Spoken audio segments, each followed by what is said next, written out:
Au XVIIe siècle en France, chaque fois que vous achetiez du sel ou une bouteille de vin, la plus grande partie n'allait ni aux marchands, ni dans les caisses du roi, mais directement dans les poches d'un financier privé. Bienvenue dans le système des fermes, l'un des rouages les plus lucratifs, les plus injustes et les plus opaques de la monarchie absolue.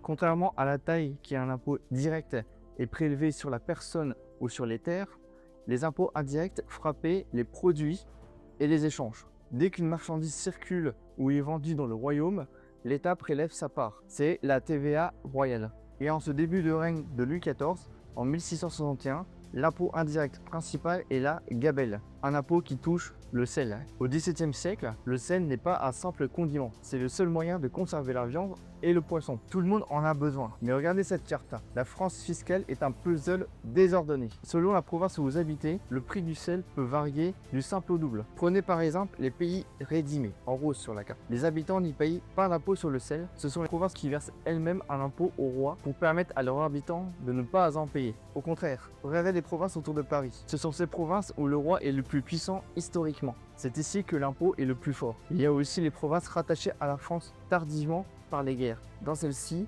la gabelle n'existe tout simplement pas. Résultat, une contrebande massive s'organise entre les différentes provinces. Le faussonnage, que des gardes armés essayent d'empêcher afin de préserver les intérêts du roi. Et l'intérêt du roi est directement mêlé aux intérêts d'une petite caste qu'on appelle les financiers. Contrairement aux impôts directs qui sont perçus par les officiers du roi, des sortes de fonctionnaires qui ont acheté leurs charges, la collecte de l'impôt indirect est totalement déléguée à des financiers privés. Le principe de la ferme est simple. Plutôt que de créer une administration immense pour collecter l'impôt, produit par produit, l'État vend le droit de le collecter à un entrepreneur privé via un contrat appelé un bail.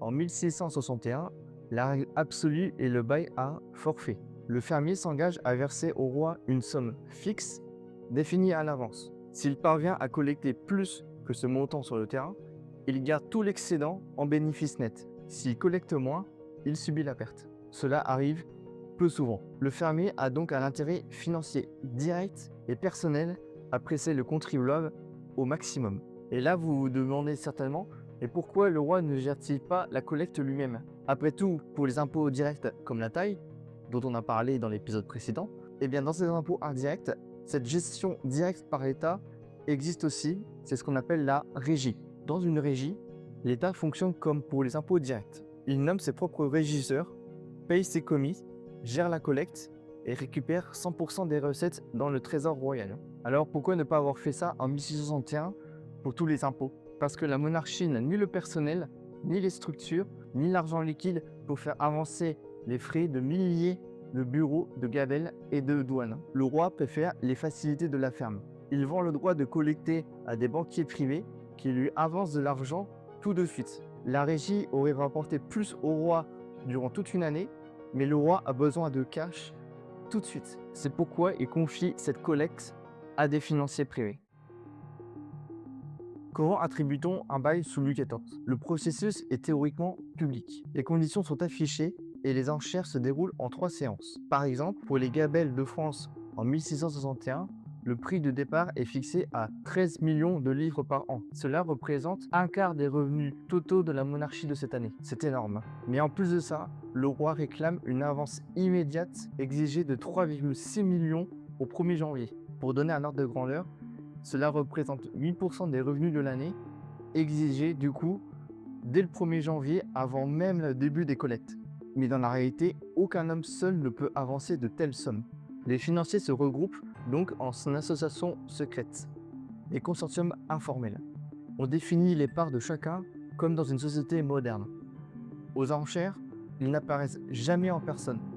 Ils envoient des avocats et utilisent un prête-nom.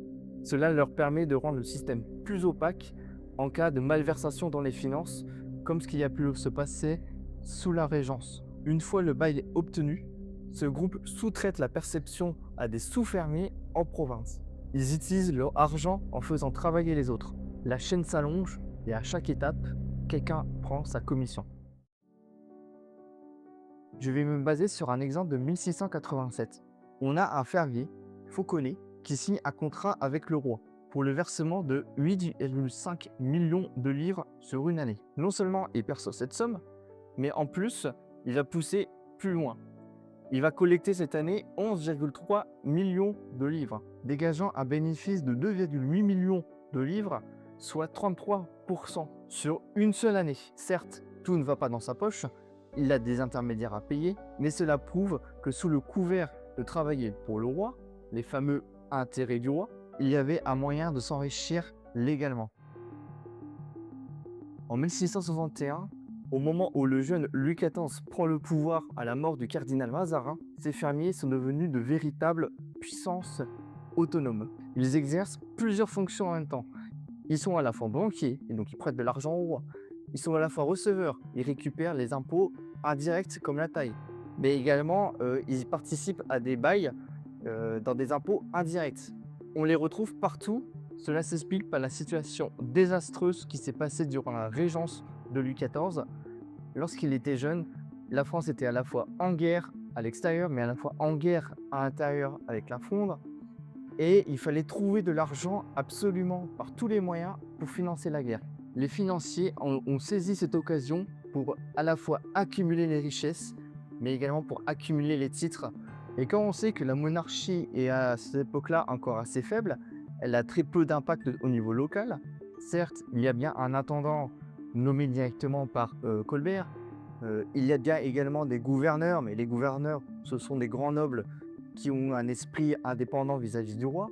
Eh bien, on se rend compte que le roi n'a pas beaucoup de soutien au niveau local pour faire face à ses financiers privés et pour faire en sorte que ces impôts indirects soient collectés de manière juste au niveau local. Parce que, imaginons très simplement, le roi est dépendant pour vivre et pour financer son armée de financiers privés qui lui prêtent de l'argent et qui en même temps sont utiles pour collecter les impôts. Qu'est-ce qu'il pouvait faire vraiment contre ça? Comment pouvait-il reprendre en main les finances? Ainsi, en 1661, l'État est littéralement dépendant de ces hommes et les financiers en sont parfaitement conscients. À côté de la gabelle sur le sel et des aides sur les boissons, il existe un autre impôt indirect majeur affirmé par l'État, ce sont les traites. Les traites, pour faire simplement, c'est des droits de douane. En cette fin d'année 1661, alors que les financiers se pensent être à l'abri et tout puissants dans le royaume, un homme arrive au pouvoir. C'est Jean-Baptiste Colbert. Il est bien déterminé à redonner au roi une pleine maîtrise de ses finances. Colbert va lancer une grande offensive judiciaire et financière pour casser les ententes, faire monter les prix des baux et remettre de l'ordre dans ce chaos fiscal. Mais ces réformes colbertistes et la création des premières structures unifiées feront l'objet de nos prochaines vidéos. Si vous avez aimé celle-ci, vous pouvez vous abonner ou mettre un pouce bleu.